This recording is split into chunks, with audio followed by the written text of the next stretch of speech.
This episode of the Patriots Report is brought to you by Bet Online. Bet Online is the world's most trusted betting platform and your number one source for betting on all the madness. Whether you're a seasoned fan or a first-time bettor, Bet Online is your ultimate game day companion.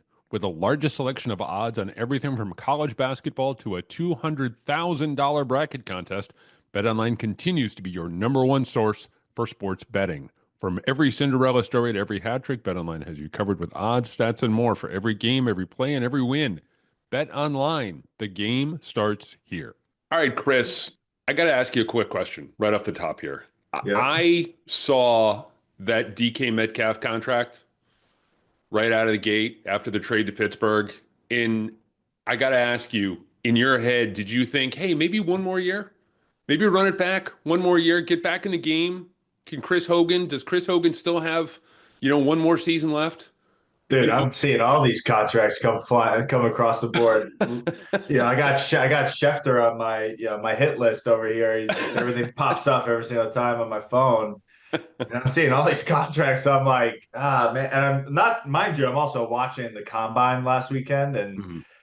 how terrible and how awful some of those receivers looked running routes. So I know it's like, they've never done it before, but so dropping passes, my wife looks over the corner of my shoulder. She goes, no. I was like, how do you know how do you know what I'm thinking right now? She goes, no, no, no. All right, go Well, off. let's start with this here, specific to the Patriots. And I want to get more into wide receivers and maybe some of your thoughts about seeing some of the guys at the combine and, where the wide receiver market is these days, just kind of in general. But big picture, let's start with this. And look, I fully acknowledge that we're sitting here Wednesday. Free agency really hasn't even started yet. And We so, got something to talk about though. exactly. They signed a ton of defensive guys, Milton Yeah, Williams, Harold Landry, Carlton Davis. Give me yeah. some of your initial thoughts about what the Patriots have done through the first couple days here of the tampering period. I mean, they're stacking the deck on defense, man. I mean, I think that's Vrabel right now. We got some role players. We got some the real like gonna cause some havoc players. You got some to play on the opposite side of Christian. I mean, you're checking all my boxes right now, right? And I listen, we have the offensive side of things, but he's like, dude, these are the guys that I want, right? These are guys that are gonna play my type of football. They're freaking a pain in the ass to deal with on the offensive side of the ball and are just going to be good players. All of these guys have been good players in the league for a number of years, right? I loved signing Robert Spillane. Kid's been he's just been a solid role player, going to contribute on special teams. Carlton Davis, don't know much about him, but from what I read and from what I've watched, a kid can play, right? So play on the opposite side of Christian. Can we do some different things there? Can he play inside? Because I know we're going to lose. Jonathan Jones? Jonathan Jones. Yes, thank Do you you. think he's Sorry. gone? Do you think he's gone? From what it looks like, it might be time to move on. Who Yeah. knows? Let's find some different things. But what I have seen and what we have not seen in the last 2 years of you and I talking together for the last 2 years in March is that we have had nothing to talk about. We have had the guys on our roster that we have just been like, all right, cool. I guess we're just gonna roll it out there again this year and see what the fuck happens. But dude, now we got something to talk about. Now we've stacked it on the defensive side. We've spent the money. We still got money to spend. It's like, all right, what are we doing on offense now?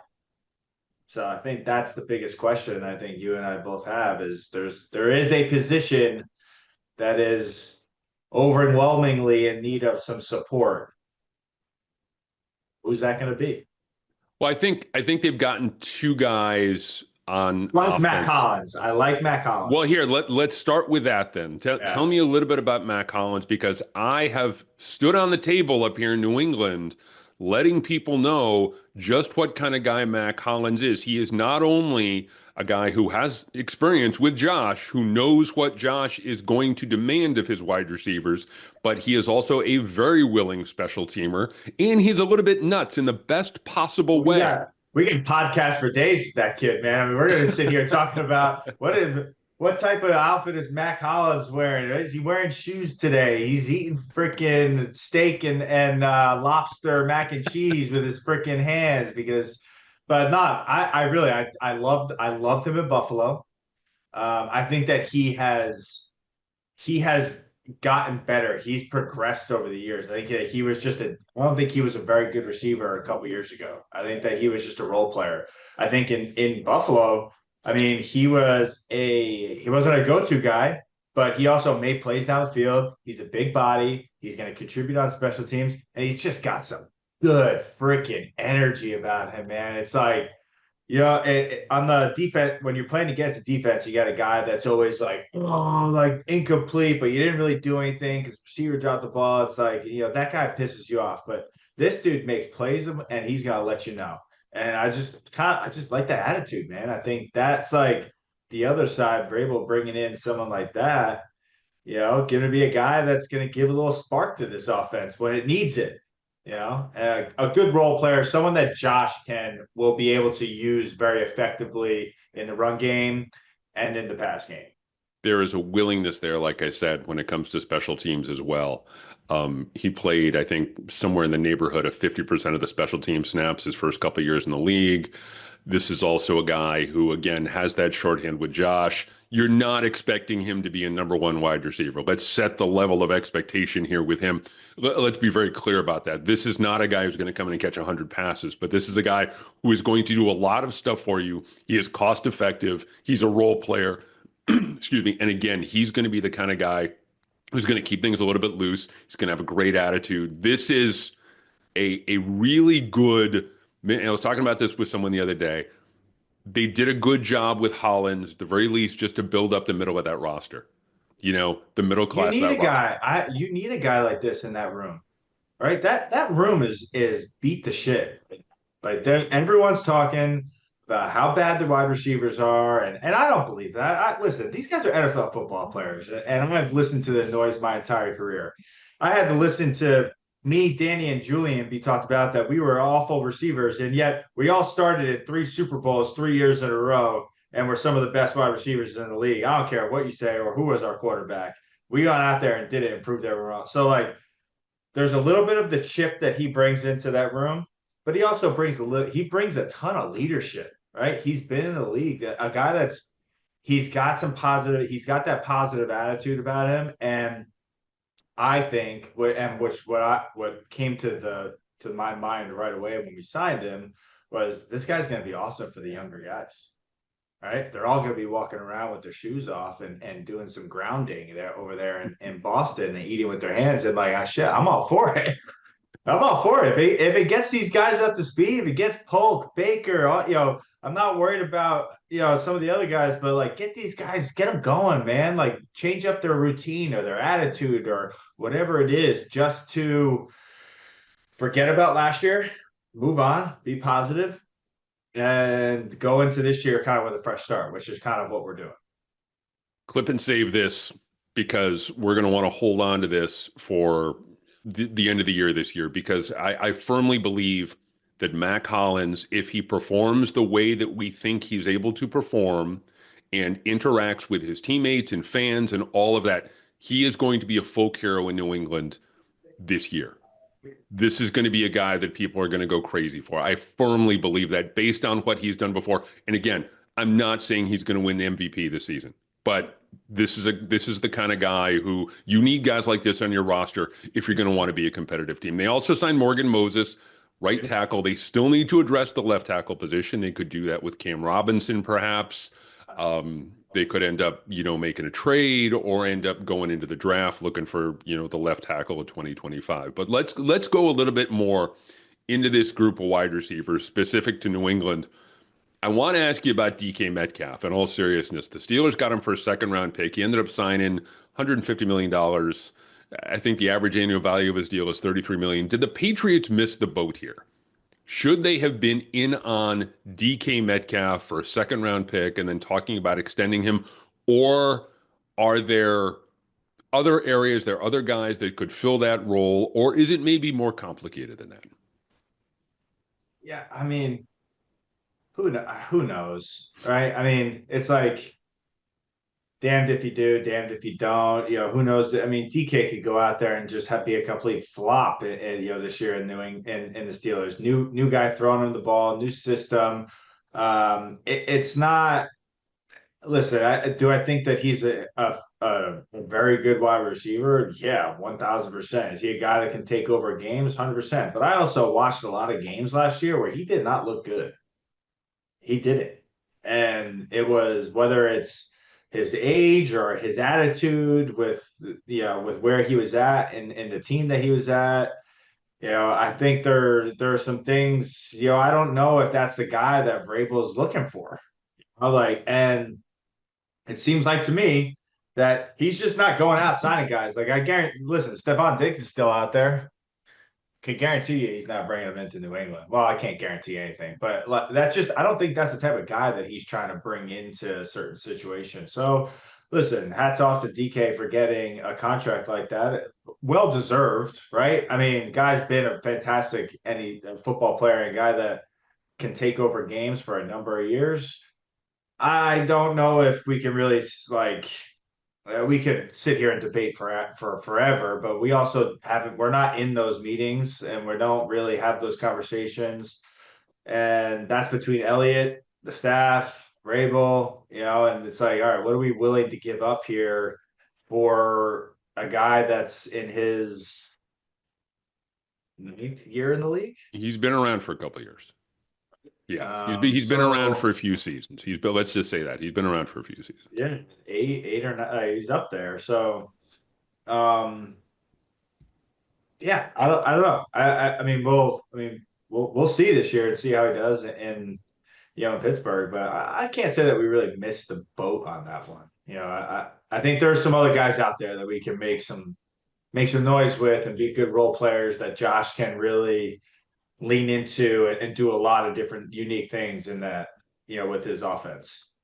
In the case of Chris Godwin, he took apparently $20 million less to return to Tampa Bay. I have no problem with how the Patriots handled that. They tried to overpay him. He decided to stay home, take less money. Good for him. What are you going to do? Yeah. What are you going to do in that situation? And again, I don't fault the Patriots. I don't fault Chris Godwin. If he's comfortable there, if he likes playing there, he's got. Kudos to him, man. I mean, Yeah. it's a lot of these guys are just out for how much money they can make and this, that, and the other. But listen, he's comfortable in Tampa. He's got family in Tampa, whatever it is. He's been playing there for a number of years. He's like, listen, I've made enough money in my career. I'll take $20 million less and play in a place that I know that I can be successful, that I'm comfortable with, and not have to kind of, at this point in his career, restart an entire, new season, a new team, and new offense. So I think I don't fault. We tried. It would have been a good player for Josh to have, but wasn't meant to be. I also don't blame I don't blame the Patriots for look, and this is They tried. you can have a problem with the way they've gone about their team building process the last couple of years Yeah. as it relates to their financial commitments. They're throwing money around this year, and we talked about what they did on the defensive side of the ball, trying to overpay Chris Godwin. That's where they are right now. That's life for a team that's trying to rebuild, that's trying to draw free agents, and they tried it with Godwin. It didn't work. It worked with Milton Williams, and it worked, on the defensive side of the ball. A couple people on social media said, "Look, these guys are overpaid," but that's where you are. That's the reality of the situation. Exactly. I mean, you and I have been talking about this for 2 years, man. It's at some point you're going to have to overpay guys. You're going to have to get people in the door so that you can start building a team and get some excitement around this. For the last couple of years, we've had zero excitement at this point of the season. I've been waiting for the draft. Again, zero excitement because no trades, just kind of blank, going throughout the draft process. Like it was just, we had a good team. We didn't have a good team the last couple of years. And now we have some good players and we have some people that we can build some things around. So yeah, guess what? We went out and spent $180 million in 24 hours. Like, let's go. Like the time is now, man. Don't waste the talent that you have on both sides of the ball, whether it's Drake or some of the other guys on defense with Christian and whatever it is. I mean, you got Vrabel who's obviously coming in there. It's like we're not waiting around here to like rebuild, right? Which we all know what it is, but why can't we put together a team that can go win football games right now? And listen, at the end of the day, we're playing in a league that in a conference that is very winnable. Hmm. Like each year, yes, have the Buffalo Bills been very successful? Yeah, they have. They got a guy that just insane contract, Yeah. insane. Yeah. But I mean, like worth every penny, I think, in my mind, because guy's been unbelievable. But again, it's like, dude, we all know what the Dolphins, what the Bills, and the Jets are the Jets, right? So, who knows what the hell's going on over there in Florham Park. But, I think if I'm New England, dude, I'm building a team to beat the Bills. How do I beat the Bills? How do I beat Miami once a year and beat the Jets twice a year? So I don't know, man. I'm excited about what Mike and Elliott have been doing. I am curious to see who we can add at wide receiver, though. I am. Well, here we go. Let's dig into that a little bit. You mentioned your dubiousness about the idea of adding someone like Stephon Diggs. You played in a Josh McDaniels offense for 3 years. I feel fairly certain in saying that things are probably going to be tweaked a little bit, excuse me, heading into 2025. But knowing Josh like you do and what he demands of his wide receivers, is there a veteran receiver out there who is still on the market as we sit here Wednesday, March 12th, that you could point to and say, yeah, Josh, I think Josh would work with this guy. I think this guy would be a good fit in a Josh McDaniels offense. And I'll read you the list of names. Diggs, You do that. Amari Cooper, Keenan No. Allen, Deontay Johnson, and Cooper Kupp should be available sooner rather than later. Those are five names just to kind of get the conversation started. I mean, I think we all can agree that Cooper would do very well in this offense. He is, I mean, if you ever heard the guy talk about football, he is very knowledgeable about the game. He knows exactly, he can read defense. I mean, he is a Josh McDaniels guy to a T when it comes to what's going to be asked of him to diagnose defenses, run different plays. Do I think that he still got the pop and the speed? No, I don't. But also, Julian didn't have that later on in his career, and he still ended up having 70 to 100 catches a season because he's just a damn good football player and he's able to get open, catch the football. And that's just kind of being able to know different nuances of getting open. And Cooper has been doing that for a number of years. So if there's a chance to add him to this roster, again, you're adding a veteran guy who's going to be a leader in the room, who's going to be able to kind of bring some of the younger guys up to speed. Now, again, we're in this world of kind of dealing with veteran receivers, right? Guys that are on the tail end of their career. So, do we go after a guy like Keenan Allen, right? Maybe you get him a little bit cheaper than he might, really would like to be paid, but you can get him for a year, right? Another opportunity just to kind of win some football games, get New England back to a place where we're feeling a lot more comfortable about our offense. Do I think that those two guys, Josh, the playbook opens up a lot with them. Um, Now, Keenan is a little bit, again, I can tell you exactly what's going to happen. I mean, they're both going to be in the slot. Keenan will be on the outside. It's going to be all this like 3-by-1 empty sets, and both of them are going to have they're going to have choice options and different routes just to get open. And that's going to be a quarterback friendly relationship between When them when you and say both, Drake. when you say both, you mean Cup and Allen. Yeah, Kupp and Okay. Allen. Yeah.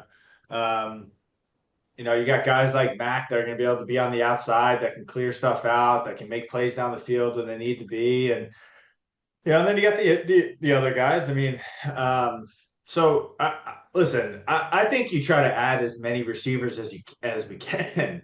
I think you bring them all to the table, and they're veteran guys, right? So Elliott's going to be smart with the way that he's going to have to obviously make these contracts in favor of New England. We're not going to go out and pay Keenan Allen $20 million a year, but maybe it's like, hey, we're going to bring him in. He's a little bit older. You give him the 1 year, $10 million contract, maybe with some incentives. But in the chance that he doesn't make it through training camp, we're only on the hook for 5. Mhm. Like whatever it is. And at some point we're gonna have to take an L somewhere where it's like we're gonna pay a guy that might be really good, that might come in and do some things, but also he might not. But is it gonna help our receiver room? Like, I don't know. It just there are definitely guys out there that we should at least start to have a conversation with. And Kind of it see what sounds like it sounds like from your perspective, the two guys who jump out are Keenan Allen and Cooper Kupp. really, because I know what I know what Josh can do with those guys. I do. I know that he's going to have the ability to. There's going to be a lot of movement on Josh's offense. There's going to be a ton of formations. Both of those guys are smart football players. They're going to be able to come in and learn the offense quickly. They're going to be able to be put in different positions. They're going to be able to get put on the move, and they're going to love that because they're going to be just like Cooper is. Cooper's never.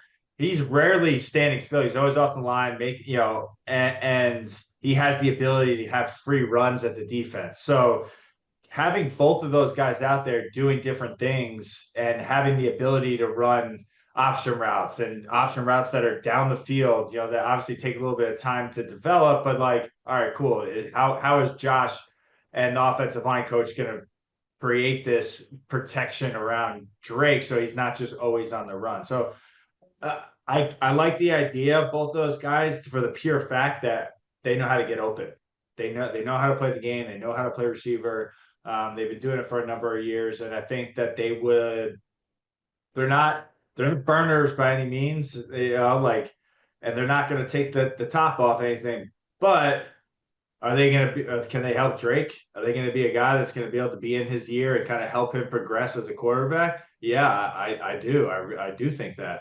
I think Cooper Kupp, if you ever heard, he's going to be in those quarterback rooms. He's going to be in those meetings, and that for Drake, I think, is invaluable. To have a receiver that's been in the league, that's going to be able to kind of communicate with him and talk football with him and say, "Hey, this is what I see. What do you see?" All these different things that kind of goes untalked about in that quarterback receiver relationship that I think it'd be really good for Drake. I do.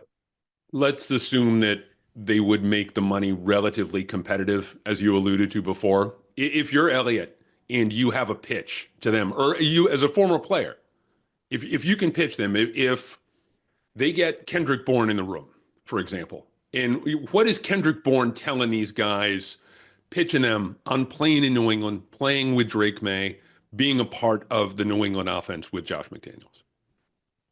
Um, I mean, I think it's the pitch. The pitch is Drake is we can all see Drake, right? You all saw what he did last year, with only coming in after 4 games, and you saw the way that he progressed. All these guys have been around Kendrick's been around quarterbacks, right? If he can look someone in the eye and say Drake is a guy, right? He's a guy that you're going to want to come play with. Also, see what we're doing on the other side of the football, right? We're not just going to be rolling it out there this year. Like, we got some guys that are going to go out there and play the balls off, and they're going to be having, this is a team that they're creating that defense is going to help you win football games, in the fourth quarter, which I just think that we haven't had that, right? And it's always been kind of down to that fourth quarter. We just haven't found a way to, get a stop on third down or stop them, inside the red zone. They can kick a field goal. We haven't had that. I think what Mike and Elliott are doing is they're creating a lot of role players. They're going to be able to wear a lot of different hats that are going to make a lot of noise on this defense. And I just think that we have to do the same thing on offense. We got to bring guys in that can wear some different hats. We like guy like Mack that we talked about, guy like Keenan, guy like Cooper, guys that maybe don't have to be on the field 60, 70 snaps a game, but you put them on there for 30, right? And now you're getting 100% of Keenan, you're getting 100% of Cooper, and then you got some guys that are just going to fill the gap, right? With the thing that Josh is going to do, right? He's going to freaking game plan the shit out of every single team that comes to New England or vice versa, right? And that's what I don't think that we've really you've seen it for years. I experienced it for years. And that's going to be the biggest game changer, I think, offensively here is you're going to see, hopefully, is you're going to see different things from week to week. We're going to have 15 to 20 plays that we are really good at, and they're going to be in our openers, and we're going to run it. We're going to say, hey, this is what's going to work against these guys. Maybe it's a little different blocking scheme, but you're going to have a lot of different formations. You're going to have everyone that's going to be out there in different spots. And you're gonna need that's the other key to all bring these guys in. It's like, hey, if you want to come in here, play with a really good quarterback and an offensive coordinator that is very good at his job when he's just being an offensive coordinator, like we're gonna win football games and you're gonna get the rock. And it's gonna be we're gonna have fun doing it. You got a head coach that you should already respect because he just wants good football players and he's going to run his team that way. So I think, listen, is it, people are talking about, the taxes, in Boston. And it's like, come on, man. Like, come be a part of, like, Keenan, listen, Cooper, yes, he's won a ring. He's got a ring, right? Keenan, who knows? Maybe he wants to go. Who knows how many years he has left, right? So maybe he wants to go to a more of a contender. But for Cooper, man, listen, you're going to be able to play 40 snaps a game and catch 100 balls, like no question, and play with a good young quarterback and be featured on this offense. That's enticing to me. So who knows? All right, I want kind of What do downshift. I know? What do I know? Well, this is you. You've been in the league. This is why. I mean, you've been in the league. You know the position better than most, and so it's the pitch. I think is going to be a bit of a challenge. But again, if you can make The them, pitch is not to Cooper. It's easy, man. Mhm. Julian Edelman, Danny Amendola, Chris Hook. Like you have all of these guys that played. Like here you go. Watch Julian's tape. This is what I want for you. And guess what? You're going to catch 100 balls by doing two routes. You're gonna catch him over the middle. You're gonna freaking catch, get up the field 5 yards, get down. I don't need you to break a million tackles and do all this thing, but like you and Drake, the relationship's gonna be really good. Pop can be on the other side if he's gonna be there because he's obviously a good, better player, but maybe he'll be more of like a little bit more of a gadget guy. Get him involved in some reverses and going across the field. And those two can complement each other very well. Matt can be a third or fourth guy that's out there that's going to be able to kind of clear stuff. Like I can already see the picture here of how Josh will be able to run his offense.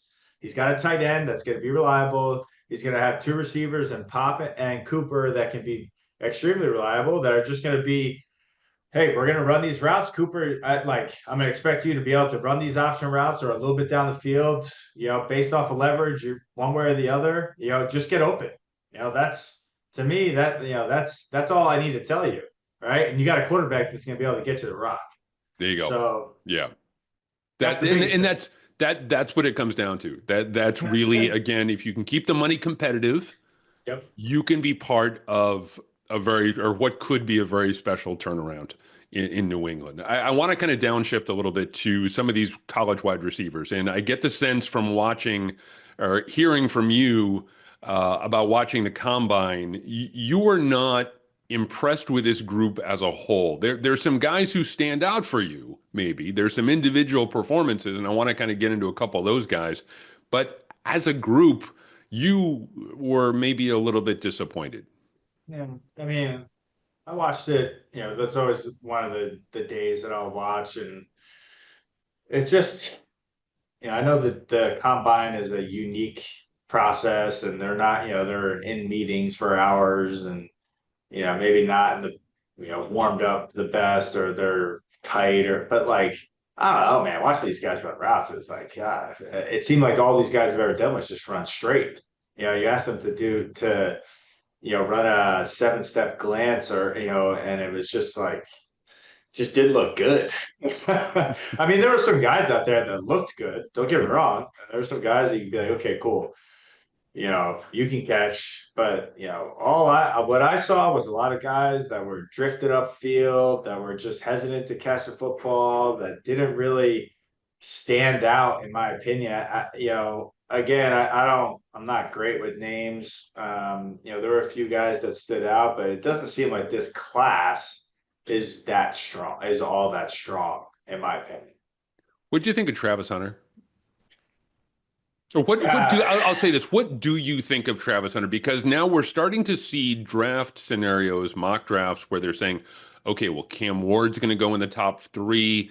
Abdul Carter will probably go up there. Shedeur Sanders.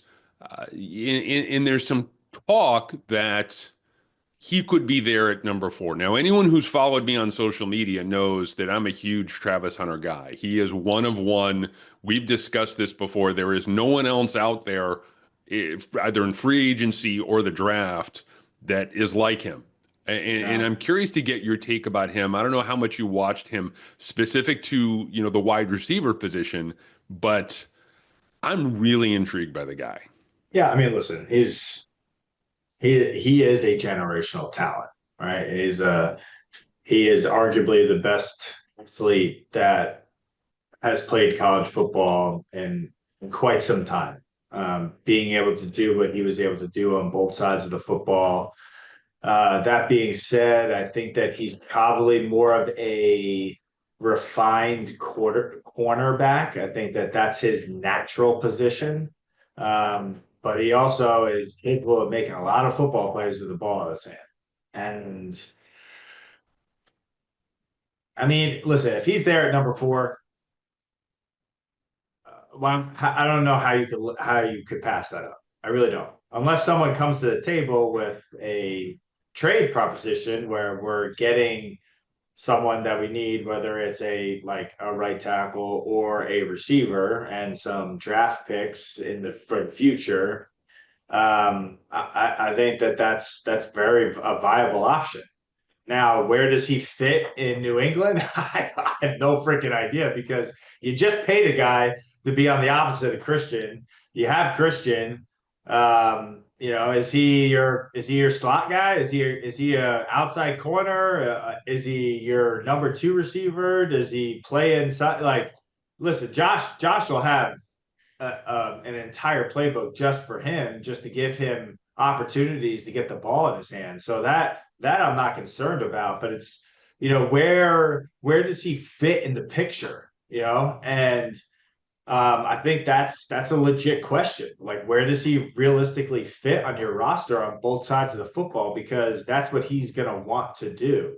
That's not necessarily saying like, listen, someone could draft him and just be like, hey, you're playing defense or you're playing offense. But turn on the film, man. I mean, the guy can make plays on both sides of the football. It's like, why would you not give him the opportunity to do that? I don't think that he could do it to the extent that he did in college, because I think we both know and we both understand that college football is a very different animal than the NFL.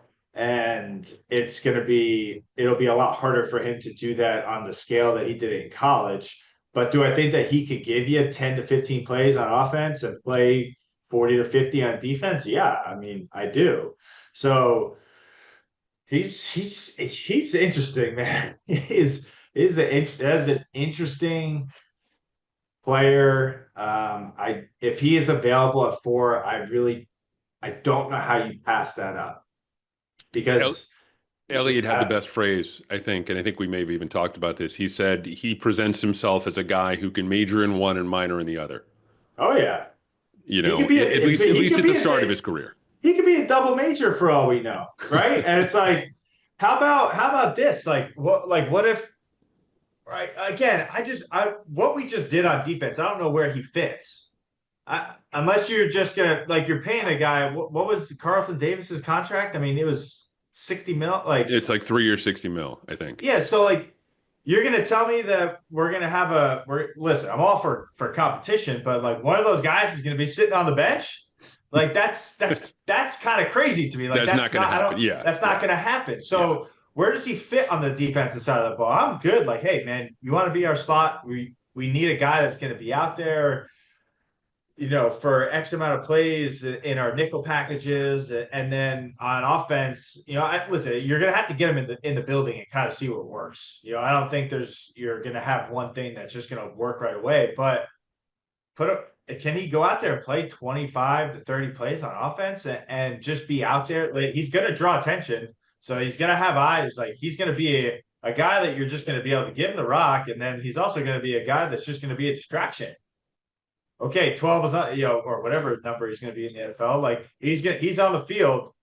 People know that Travis Hunter is going to be on the field, right? Is he a guy that we bring in the red zone? Is he a third down guy? So does he come out of the backfield? Because we all know that Josh can put receivers in the backfield and then motion them out, match them up on linebackers. Like, dude, he's a matchup nightmare for people. Yeah, and that's one of the things too. You were talking about Josh being obsessed with matchups, and that's I think part of this conversation when you talk about a guy like Travis Hunter and what he can do for you on the offensive side of the ball. You're going to put Travis Hunter is a wide receiver, running back, corner. So guess what? You're gonna spread the field. I mean, we used to do this, especially when we had Gronk and Martellus healthy, right? We're in 12 personnel. We got 2 tight ends on the outside. We have 2 receivers on the inside, and then we have our running back or just another receiver that's in the backfield that's able to motion out. And now the defense is like, shit, right? Because if you're a man-to-man, good luck. Ball's going to Gronk or Martellus or whatever matchup you light up with your receivers. But if you're like,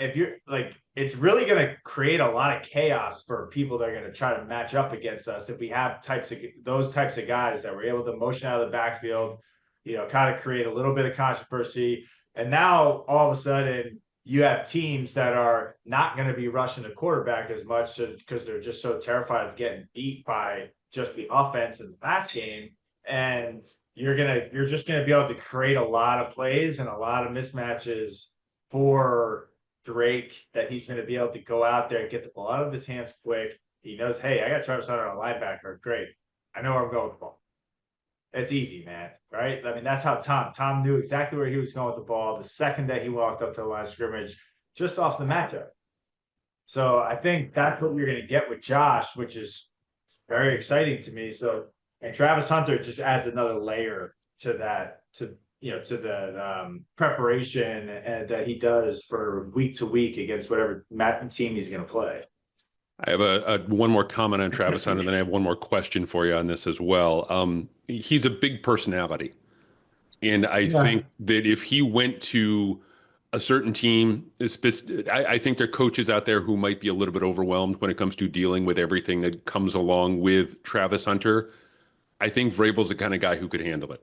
Vrabel has a level of brashness, kind of a swagger, where he will kind of be able to go back at Travis Hunter, or Travis Hunter kind of comes at him with, I should be playing more, I should be doing this, I should be doing this. I think that Vrabel's resume as a player, as well as his overall attitude and approach, I think would fare well when it comes to coaching a guy like Travis Hunter. And then the other thing is that, and I want to ask you specific about this, he talked to the combine about taking care of his body and how, how important all that is. And I get that. I understand all that.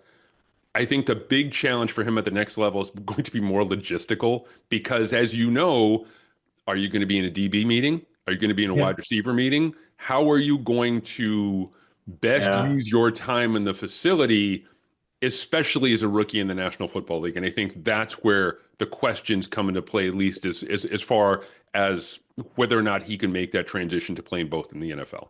Yeah, I mean, listen, it's a lot to put on his plate, right? I mean, he's able to do it. The playbook opens up a lot. You go to the NFL, there's not just one or two things, and you're not looking over at the sideline to get the routes that you're supposed to run. Like, these are plays that you're going to have to study and know, and formations that you're going to have to study and know, and he's the type of guy that's going to be able to, you're going to hold his hand through some stuff and make sure that he is where he's supposed to be. But that's going to require, extra meeting time and some, a lot more preparation on his end. So, yeah, I mean, listen, it takes a lot from the player. And it's from everything that I've read and listened to, he wants to play both sides of the football. So if that's the case, then do the job. Right. And you're going to get paid to do a job and you're going to but to your point about Vrabel, I think that he's the perfect guy that kind of goes with Josh because Josh can be a headache to deal with sometimes in the nicest way possible. Right. Josh's expectations are super high for his offense, and he's very picky about the way that he wants things done. And if it's not done a specific way, then he can be a little bit of a pain in the butt, right? Like he can You be a ever pain. hear, you ever feel that? You ever Oh be on the yeah, wrong end? Were you dude. ever on the wrong? Yeah. And what was that like? What was that I've like? been on the wrong end of Bill, Josh. I mean, listen, if you played in New England, like you're gonna end, no one was perfect. The only guy that I never saw on the opposite end of a Josh or a Bill was like Brandin Cooks or Devin McCourty. Brandon could do no wrong. I mean, this kid, but also to his credit, he was I mean, that guy studied like hell and he was always doing the right thing. But for us, the other three idiots in the room, like we were always kind of on the opposite end of this, like trying to argue with him about different stuff. And I think so I don't know how Travis really interacts with coaches and how he's going to interact with Josh. I got to imagine there's going to be some head banging going in the process, but again, he's not a guy that you're going to expect to go out there and be an every down receiver. He's a guy that's going to have a specific amount of plays, and plays are really designated for him to get the football. And the one thing I know about Josh, and that's going to be something that they're going to practice. He's not just going to roll a play out there that they've never practiced before. He wants to know that everyone knows what they're doing and the guy that's getting the football specifically. So, um, yeah, I think, but the point that I was making was I think Vrabel is the right guy to kind of be the mediator in between all of that. A guy that's a little bit more approachable than Bill. That's just Bill's not just going to come down and be like, or just not kind of have a conversation at all. But I think Vrabel is going to kind of make it known what type of, how to handle those types of situations and make sure that there's no, real controversy that's kind of going on, because you don't need that in the offense. Like that's not what you want in that locker room. So, listen, he's an interesting. And I could talk about days with this kid, man, because you're just so interested to see what he's going to be able to do at the next level.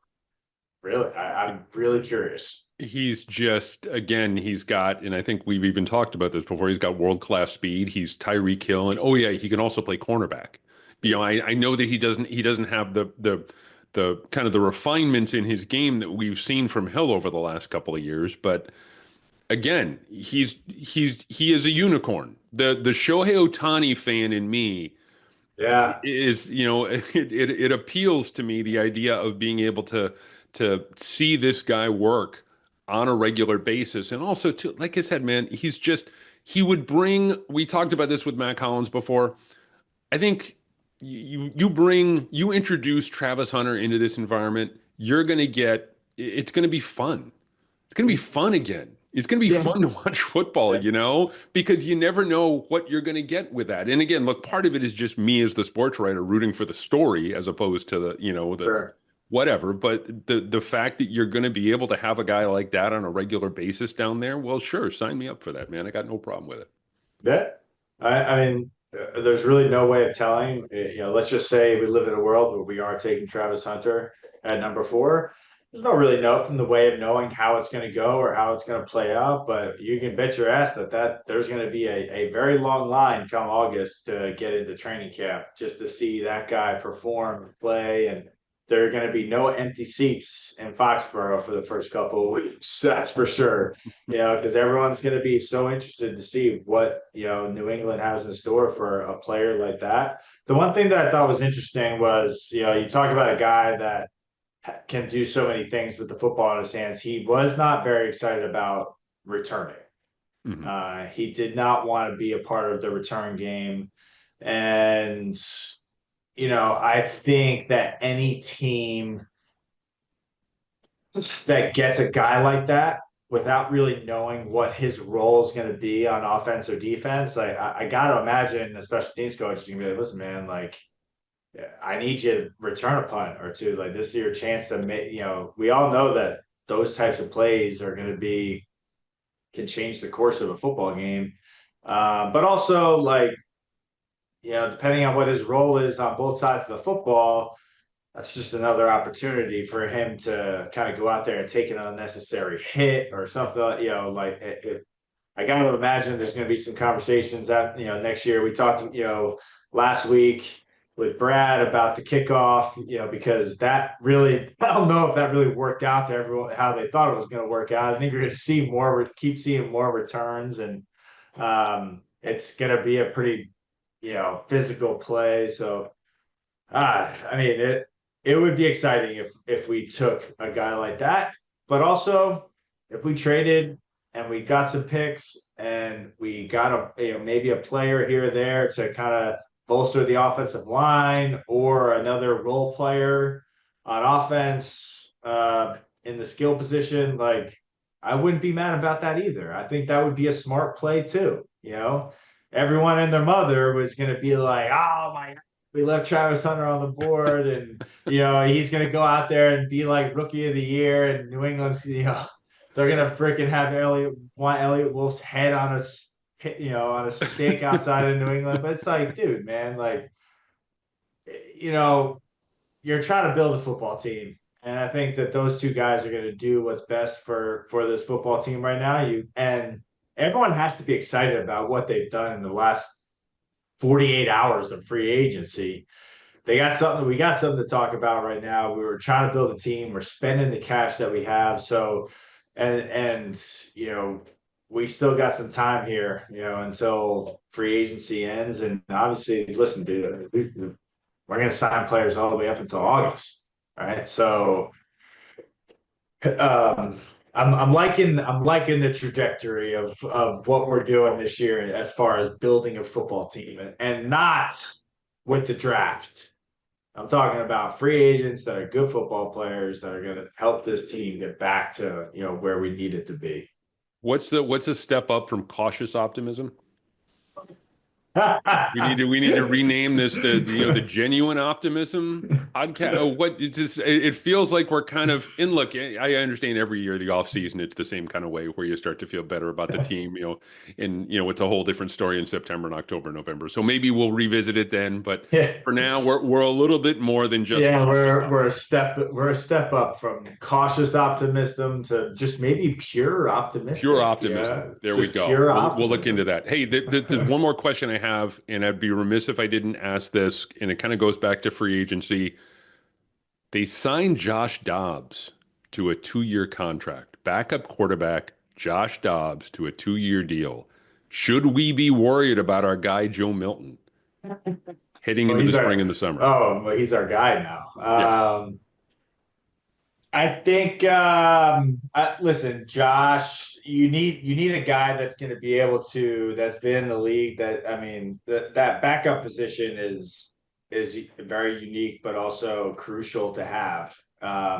It's an ear, it's a voice to kind of go in the meeting room to kind of talk through. Like Drake is going to be in a brand new offense with an offensive coordinator that's going to be able to have to. You're going to have some conversations in that room. I think Josh is a guy that's going to be able to have those conversations. I think that Joe is just he's got to continue to progress. I think we all saw what he's capable of in week 18 of the season. Kid's got the arm. We all knew that he had the arm. He's kind of he can be outside the pocket, make good decisions. So what I see for Joe is he's gonna have an opportunity to learn a lot, and his football IQ is going to go through the roof this year, being coached by Josh McDaniels. Do I think that he's going to see the field this year? No. Is he going to see this field this year in a gimmicky sense? Maybe. Maybe Josh sees there's a world where we have two quarterbacks out there, and just to kind of create a little bit of chaos because of what he did and what people know he can do. So I think for Josh, you stay the course, man. You have an opportunity to kind of continue to grow and to not really know what could happen. Um, Make a splash in the preseason, right? Go out there and continue to show what you're capable of doing, and continue to prove me wrong. Continue to do it. There will be no one happier than me to watch him go out there and be successful and just continue to put every single word and both of my feet back in my mouth because you know, I was not, and listen, I watched it in week 18. I was like, dang, man. I mean, I'm hitting myself. I'm like, I hope that he has my words taped in his locker, just saying, fuck you, Chris Hogan. Like, here, I'm going to go out and just show you, like, and listen, I couldn't be happier for him. So, I think I don't think we get rid of him, because I've been reading all the things like he's a trade target and Well, I think if someone he has a great summer, and you can spin it into a what third do you round get for pick. him? Sure. I mean, if he's someone comes after you for a third rounder, then Yeah. yeah, that's a conversation. If it's a sixth and seventh, and I don't see the value in that, Yeah. right? I think you kind of keep him in your locker room, and because you never know what could happen in the course of a football season, and you want a guy that's going to be able to be there, that young guy that you can kind of that can do some different things and continue to learn. And who knows what Joe Milton looks like next summer? I Could be had a totally someone different guy. I had someone tell me that this was a present for Joe after winning the regular season finale. Here you go, Joe, a quarterback competition. Thanks a lot, buddy. Thanks a lot for screwing us out of the number one pick. Hey, competition brings out the best in everyone, though. So I'm happy that he's not just they're not gonna just hand him the job as the backup Yes. quarterback. Yes. So Chris Hogan, thank you very much, my friend. Take care, and we will talk again next week where we will hopefully have another name or two to yeah, discuss when it comes to the Patriots and free agency. that's good, brother. Thank you.